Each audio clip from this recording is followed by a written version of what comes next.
vamos começar falando aqui agora da imunidade, tá? Do sistema imune. Para entender o sistema imune, a gente precisa entender o tecido sanguíneo. Por quê? Porque células do tecido sanguíneo, que se originaram lá no tecido sanguíneo, são as células imunes, são os famosos leucócitos, né? Então, todas as células do sistema imune vão ser originadas de uma célula só, que é a célula tronco pluripotente ou hematopoética. E ela está onde? Ela está dentro da medula óssea vermelha, lá dentro dos ossos, lembra?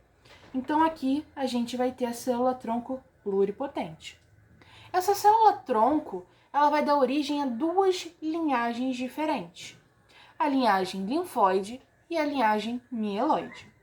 A linhagem linfóide, como o próprio nome diz, vai dar origem aos linfócitos.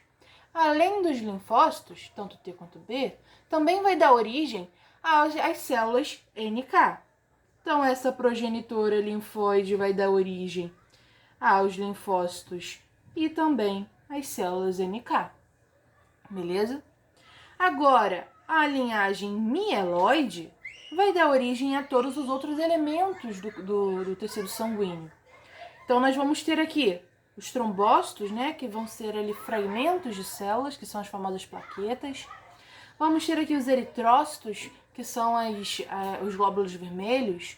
Vamos ter também aqui os mastócitos e os outros leucócitos, tá? Então, falando de leucócito, a gente já entendeu que os leucócitos, eles são células da imunidade, são células ali da imunidade. Nós vamos dividir esses leucócitos em granulócitos e também em agranulócitos. Então, os que não vão produzir grânulos, agranulócitos.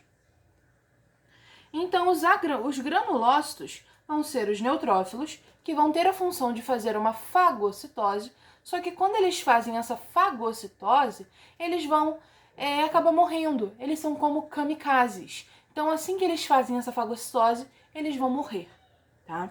Temos também os eosinófilos. Esses eosinófilos estão envolvidos ali na resposta alérgica e também na parasitária, beleza? E por último, temos aqui os basófilos e os mastócitos.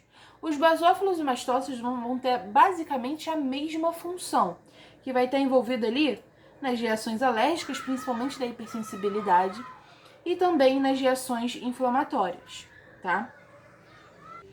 Então, os agranulócitos vamos ter como dois representantes os linfócitos e também os monócitos. Os linfócitos ainda vamos destrinchar bastante, tá? Então, nós vamos ter dois tipos de linfócitos, os linfócitos B e os linfócitos T, tá?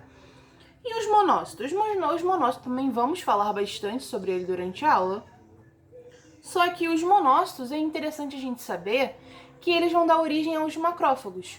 Então, os macrófagos vêm dois monócitos. E muitas vezes eles são usados como sinônimos, tá? Mas são diferentes, tem leves diferenças. Só que pra gente agora não é interessante. Então, a gente tem ali os monócitos que vão se transformar em macrófagos, tá? E lembrando que os macrófagos, eles vão ter a função ali de fazer a fagocitose. Então, agora falando sobre a diferença entre as imunidades, vamos ter dois tipos, a imunidade inata e a imunidade adaptativa.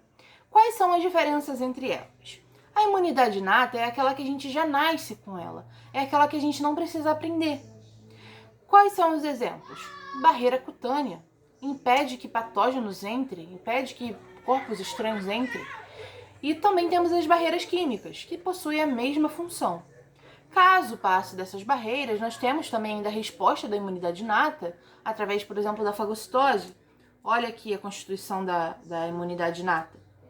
Barreira epitelial, além da barreira química também, né, como do ácido do estômago. Temos os fagócitos, temos também o sistema complemento e as células NK. Lembra lá das células NK? As células NK são aqui, ó, da mesma origem dos linfócitos. Então, as células NK fazem parte da onde? Do sistema imune inato, tá?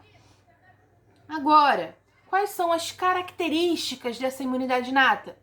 Ela não possui memória e ela é inespecífica. Além de que na primeira infecção ela é mais rápida do que a imunidade adaptativa.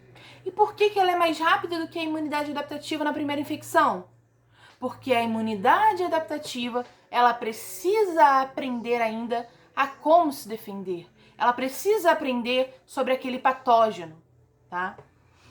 Então vamos aqui agora para a imunidade adaptativa. A imunidade adaptativa é aquela que a gente vai adquirir com o decorrer da vida. E adquirindo com o decorrer da vida, ela vai ser altamente específica. Então vamos para as características dessa imunidade adaptativa. Ela é altamente específica, ela possui memória e ela também é mais rápida depois da primeira infecção. Lembrando que na primeira infecção ela ainda precisa aprender aquele patógeno, ela precisa estudar aquele patógeno, tá? Quais são a constituição dessa imunidade adaptativa? Temos os linfócitos T e temos os linfócitos B.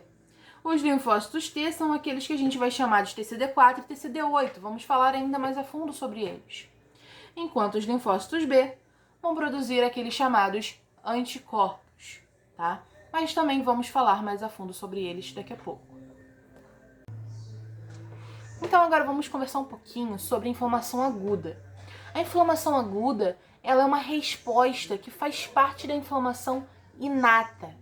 Então ela possui as mesmas características que a imunidade inata, que são, ela é inespecífica e ela não tem memória. Então a inflamação aguda, ela faz parte dessa imunidade inata. Ponto. Nós temos alguns estímulos que vão fazer com que essa inflamação ela seja desencadeada. Que estímulos são esses? Temperatura, radiação, trauma, mais o que? Infecção mais comum, né? Então, todos esses são fatores que vão desencadear a inflamação aguda. E nós temos 5 sinais cardinais para a inflamação aguda, que é dor, calor, rubor, perda de função e edema. Então, quando a gente vê esses 5 sinais em alguma pessoa, em algum local de alguma pessoa, nós sabemos que está acontecendo ali uma inflamação aguda. Então, o rubor a gente também pode chamar de vermelhidão, tá? Sem problema nenhum. E o tumor e o edema a gente também pode chamar de tumor, tá? Só que o mais bonitinho, o mais correto seria o edema, tá? Então, essa inflamação aguda, ela vai ser composta por eventos celulares, por eventos vasculares e eventos celulares. Os eventos vasculares, eles vão estar com o objetivo de fazer a exsudação. E o que é a exsudação? A exsudação é a saída do exudato.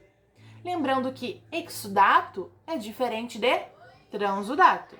O exudato é aquele líquido extravasado que ele é rico em proteína, que ele é rico em fragmentos celulares. E o transudato? O transudato ele já é pobre nesses componentes. O transudato, um exemplo que a gente tem, é o líquido da ascite, ou então aquele inchaço que a gente fica nas pernas depois de muito tempo em pé. Isso é o transudato, tá? Agora, quando a gente fala do exudato, estamos falando ali de fenômenos mais infecciosos, tá? Então, essa é a diferença entre transudato e exudato. Então, os eventos vasculares vai ter como esse objetivo a exsudação. E quais vão ser esses passos, né? O primeiro passo vai ser sempre a vasodilatação depois da lesão. Quando a gente tem essa vasodilatação, a gente vai aumentar o fluxo. Lembrando que essa vasodilatação, ela vai ser feita através de mediadores. Que mediadores? Principalmente histamina e óxido nítrico, tá? Então, quando a gente faz essa vasodilatação, temos o objetivo de aumentar ali o fluxo sanguíneo. Aumentando o fluxo sanguíneo, vamos ter ali, vamos começar a ter um aumento também da permeabilidade vascular.